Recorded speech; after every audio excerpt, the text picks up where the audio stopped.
In my country, buying a car directly from the factory is not simple at all.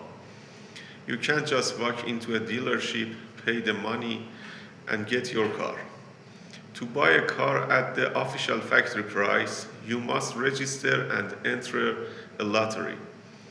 In the past, there were strict conditions. You had to have a driving license, you couldn't have any car registered in your name, and you must not have bought a domestic car from manufacturers in the last 2 years. Back then, the process was like this. You registered for a lottery. On the draw day, if your name was selected, you pay the money. Then you receive the car either as immediately delivery in a few days or pre-sale, which could take several months or even up to a year. But later, the rules changed. Before the lottery even happened, you had to deposit a large amount of money into the company's account. Then the lottery was held. If you won, you paid the remaining balance. If you didn't win, you could withdraw your money. The problem was the demand.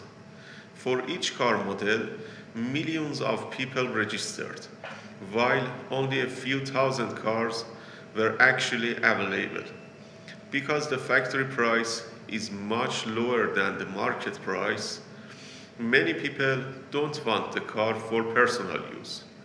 They registered just to win, sell the car in the free market, and make a huge profit.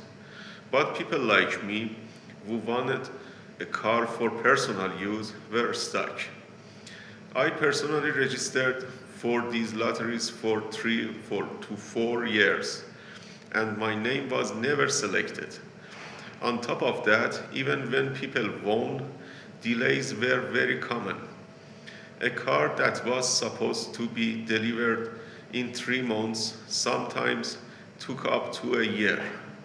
What makes this situation even more ironic is that years ago, things were very simple.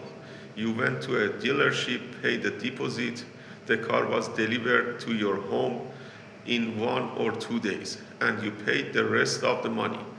Today, buying a car has turned into a gamble, and I'm curious, does it anything like this exist in your country, or is this just our reality?